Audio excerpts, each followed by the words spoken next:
Olá, nós estamos aqui para uma entrevista com o ministro da Justiça e Segurança Pública, Sérgio Moro. Ministro, muito obrigada pela sua entrevista. E a minha primeira pergunta é a seguinte. O presidente da Câmara, Rodrigo Maia, travou a tramitação do pacote anticrime que o senhor enviou em fevereiro. Vai atrasar no mínimo 45 dias, porque ele, enfim, mandou fazer um grupo de trabalho antes para discutir o tema. O senhor concorda? Qual a sua opinião sobre isso? Bem, primeiro agradeço a oportunidade para falar com a imprensa, é sempre oportuno poder esclarecer os fatos, esclarecer as metas da pasta. Esse projeto, nós temos ele com uma medida com uma certa urgência. Nós podemos ilustrar isso com aqueles fatos que aconteceram no Ceará, no início do ano.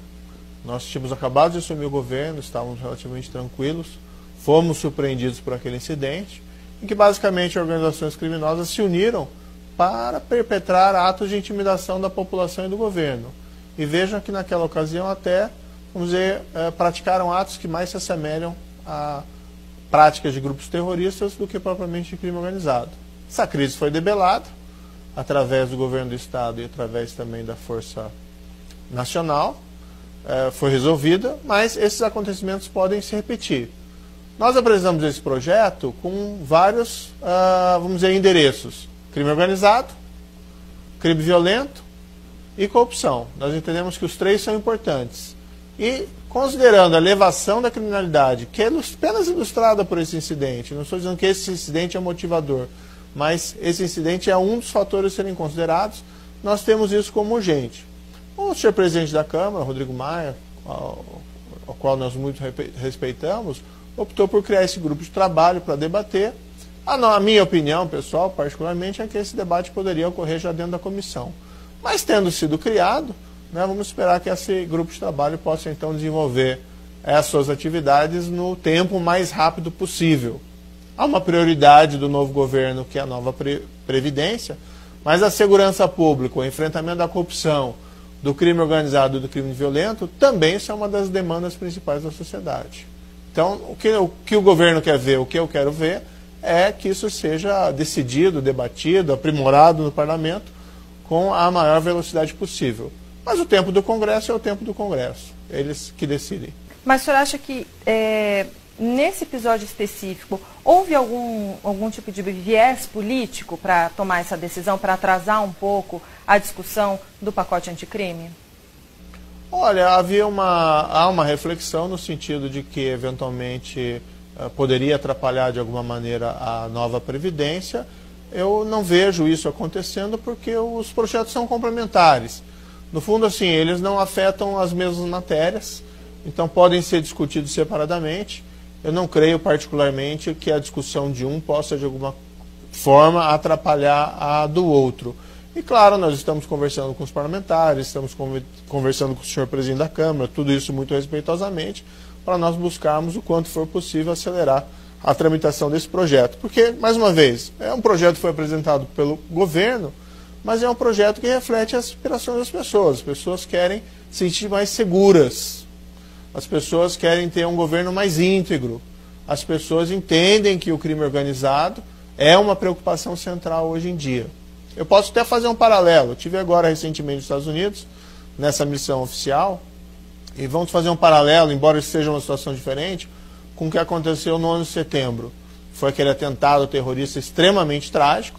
Após os fatos, várias dessas agências envolvidas na aplicação da lei fizeram aquele meia-culpa. Olha, nós deveríamos ter feito isso, nós deveríamos ter integrado maior as nossas informações, os nossos trabalhos. Então, assim, acho que nós não temos tempo a perder. Não creio que nada parecido irá acontecer no Brasil. Deus livre o Brasil disso, evidentemente, mas nós temos que estar preparados para tudo. A ação do Ministério e do governo não se esgota nesse projeto. Então nós estamos tomando medidas executivas importantes. Nós estamos reformando, por exemplo, aqui a Secretaria Nacional Antidrogas, para que ela seja mais eficiente na recuperação de bens obtidos por criminosos, que muitas vezes financiam as atividades dos criminosos. Nós criamos aqui uma Secretaria de Operações Integradas, que está coordenando operações policiais no país inteiro, e isso vai ficar cada vez mais intenso. Essa secretaria foi uma copartícipe daquele isolamento dos líderes da organização criminosa mais poderosa do Brasil, que aconteceu agora em fevereiro, juntamente com o governo de São Paulo. Ou seja, existe uma série de planos em andamento. Mas o aprimoramento do quadro legislativo, com o endurecimento da lei em relação a essa criminalidade mais grave, é importante. Não é só incremento de pena. Nós estamos aumentando os instrumentos de investigação deixados nas mãos das polícias, como ampliando o Banco Nacional de Perfis Genéticos, criando um Banco Nacional de Perfis Balísticos, que são medidas importantes, e além disso, vamos dizer assim, estamos tratando de ponto de estrangulamento da nossa legislação. Entre elas, talvez a principal, vamos colocar na lei, nenhum governo fez isso anteriormente, colocar na lei que após uma condenação criminal por uma corte de apelação, se deve desde logo executar a pena. Não adianta ter uma legislação penal perfeita se o processo, né, se o julgamento não funciona, se isso nunca chega ao fim. Então essa é uma medida fundamental. Ministro, o senhor acha que o fato de ter no seu texto o início de cumprimento de pena após condenação em segunda instância foi motivo para acontecer essa pressão e travar a tramitação do projeto? Não acredito. Eu acho que os parlamentares, eu tenho conversado com os parlamentares, estive hoje na inauguração da Frente Parlamentar da Segurança Pública, com 304 membros. O que eu percebo dos parlamentares é a intenção e a preocupação em discutir esses temas e toda, vamos dizer, sugestão dos parlamentares para aprimorar o projeto são bem-vindas. Então o que eu sinto em geral é receptividade. Agora, nós temos que talvez realmente correr com esse procedimento. Eu costumava acreditar que nós tínhamos mais tempo, mas eu acho que nós temos que prevenir situações que podem piorar no futuro. E, para tanto, a aprovação do projeto é importante. A questão da segunda instância, o Supremo Tribunal Federal decidiu 4 vezes, desde 2016, que após uma condenação por uma corte de apelação, se deve executar a pena. Porque qual foi a constatação dos ministros? Olha, se a justiça tarda demais, e o tarda demais aqui muitas vezes nós estamos falando de mais de uma década, pensa, por exemplo, um caso de homicídio, alguém que matou outra pessoa, levar mais de 10 anos, levar mais de 20 anos, como acontece, não é incomum no nosso sistema, isso não é justiça, isso é uma farsa. Então nós temos que aprimorar o nosso sistema. O Supremo decidiu assim 4 vezes, e o que nós estamos querendo fazer é colocar isso de uma maneira clara na legislação. Porque a decisão do Supremo é importante, mas a liderança de mudança tem que ser do governo e tem que ser do Congresso. Eles que são os principais responsáveis perante os cidadãos, perante os eleitores. Só para encerrar esse tema, queria saber se esse atraso, né, se assim a gente pode chamar, te causou uma certa frustração pessoal. Olha, eu, na verdade, sou novo nesse trabalho, né? Eu era juiz até pouco tempo, então assumi essa posição de ministro. Eu encaro essas questões com tranquilidade, nós estamos abertos ao diálogo, eu falo com o presidente Rodrigo Maia, eu falo com outros parlamentares, eu externo o meu ponto de vista. Mas ele te avisou, também respeito às posições dos demais parlamentares. Claro que o meu desejo, e acredito que o desejo do governo, é ver essa lei debatida e aprovada, eventualmente com mudanças, alterações e aprimoramentos, o mais rápido possível. Nós temos conversado, né, sobre isso. Nós ficamos sabendo, né, de que havia a criação desse comitê e nós em seguida o procuramos para conversar sobre essa criação. E o senhor acha que os outros 2 projetos que o senhor enviou, o que trata da criminalização do Caixa 2 e o que trata da competência da Justiça Comum e da Justiça Eleitoral, vão começar a tramitar imediatamente ou o senhor teme também uma outra manobra? Olha, a posição do governo e a minha posição em particular é que os 3 projetos são importantes. Então nós temos aí a intenção, e nós conversamos com os vários parlamentares, de que eles devem ser debatidos, se for o caso aprimorados e aprovados.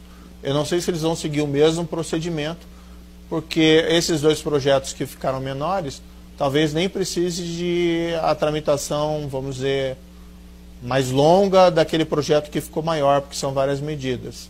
Agora, evidentemente, o tempo do Congresso pertence ao Congresso.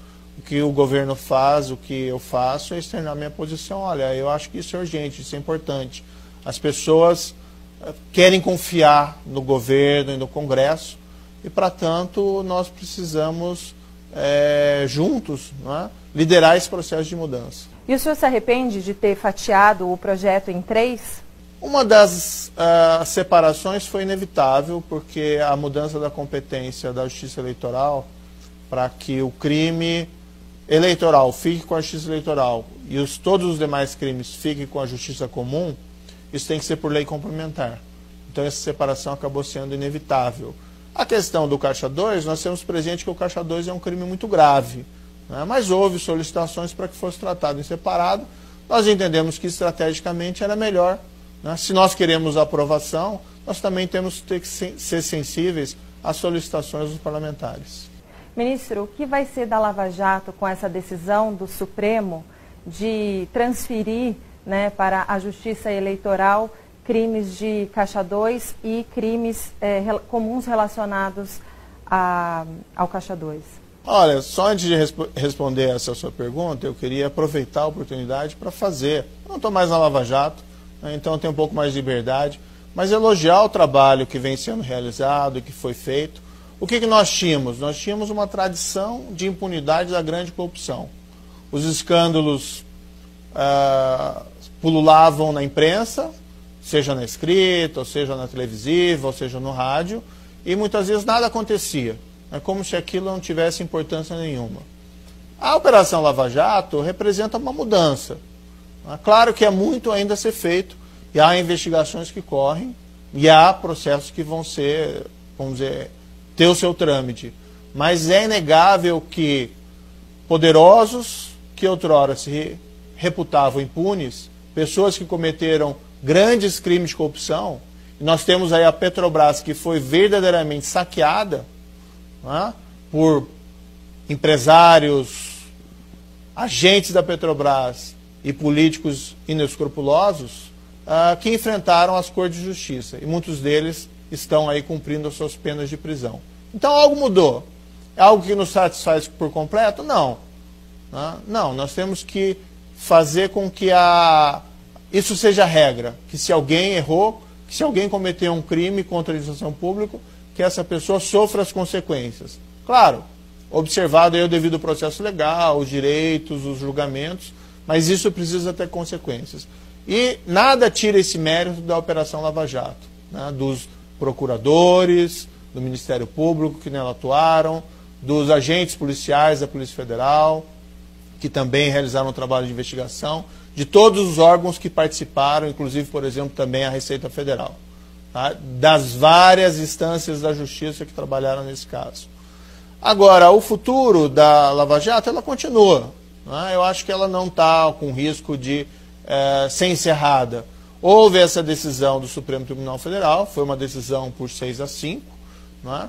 Não é a melhor decisão, isso eu falo respeitosamente, acho que não é a melhor decisão. O melhor seria a separação do crime eleitoral para eleitoral e os demais para a Justiça Comum. E, portanto, nós até apresentamos isso no projeto, com a expectativa de que seja aprovado. Isso não é um desrespeito ao Supremo, de forma nenhuma, porque o Supremo interpretou a lei. Nós apenas estamos daí mudando a lei, por entender que, do ponto de vista da conveniência e oportunidade, esses crimes complexos podem ser melhor julgados na Justiça Comum. Porque a Justiça Eleitoral cuida das eleições, decide lá controvérsias eleitorais, muito eficazmente.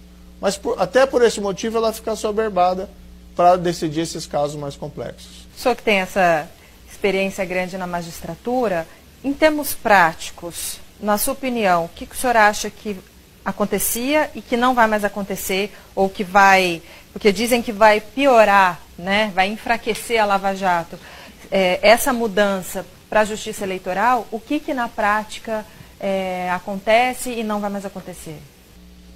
Alguns casos que envolvem crimes eleitorais vão ser enviados para a Justiça Eleitoral, e talvez a Justiça Eleitoral, apesar de, como eu disse, todos os seus méritos, não tenha as condições estruturais de recursos humanos ou financeiros, os seus magistrados, tempo para se dedicar a esses processos, né? Então isso pode prejudicar parte dos casos, mas não prejudica todos. Claro que se não houver mudança na legislação, o que se espera é que esses casos indo para a Justiça Eleitoral que haja então um esforço concentrado para que eles tenham um bom final. Ou seja, verificar se as pessoas realmente cometeram os crimes e, se cometeram, que essas pessoas sejam punidas.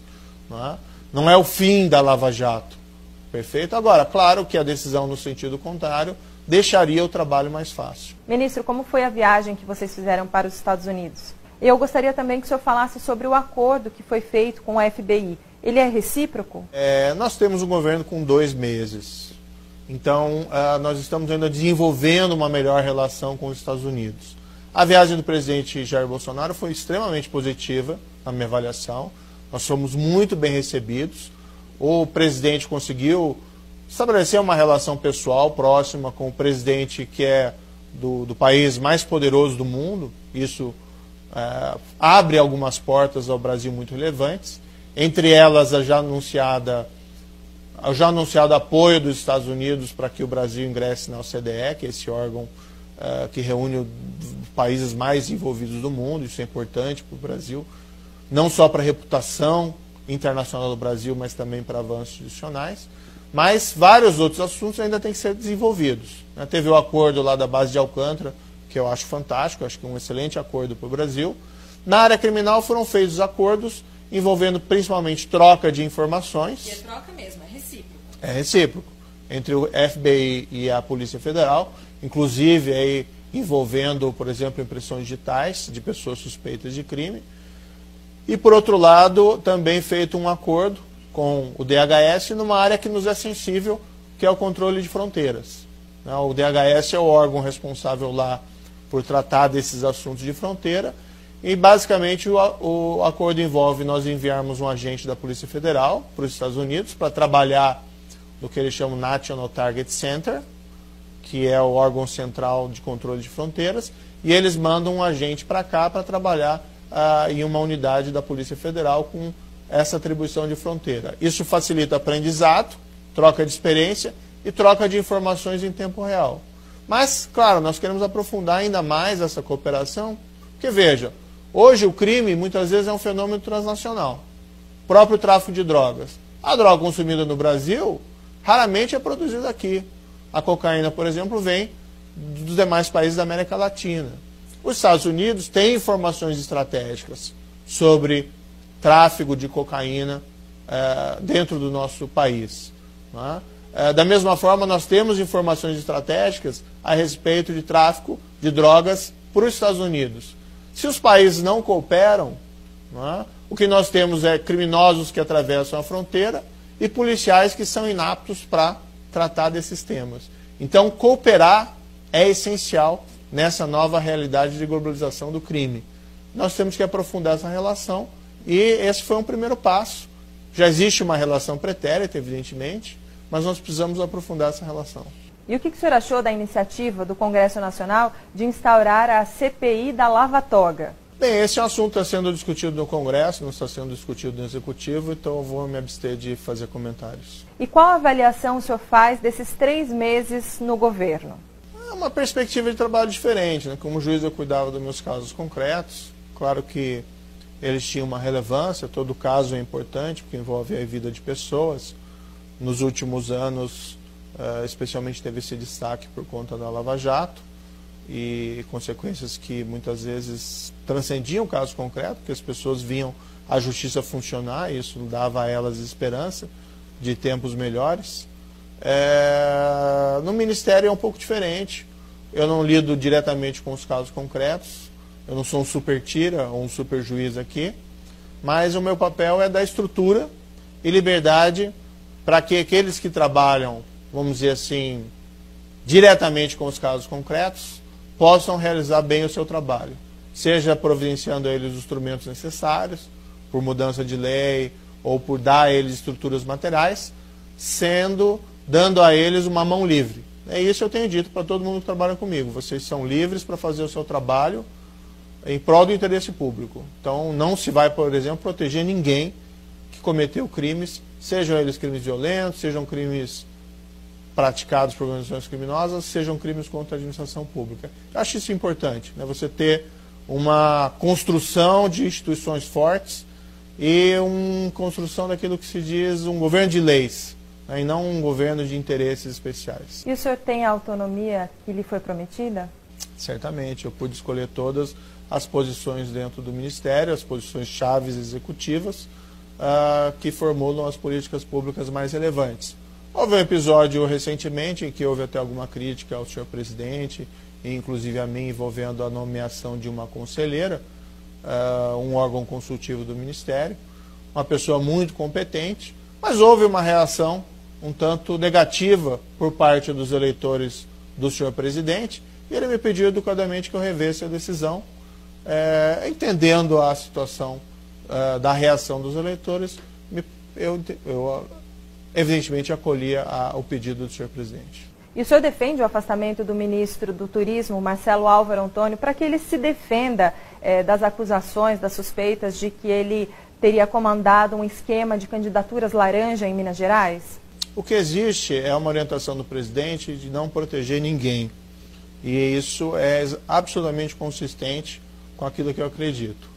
Foi instaurada uma investigação, foi solicitada à Polícia Federal, tanto pelo presidente como por mim, que acelerasse essa investigação para que ela alcançasse um resultado o mais breve possível, e a partir da conclusão dessa investigação, o presidente vai tomar sua decisão.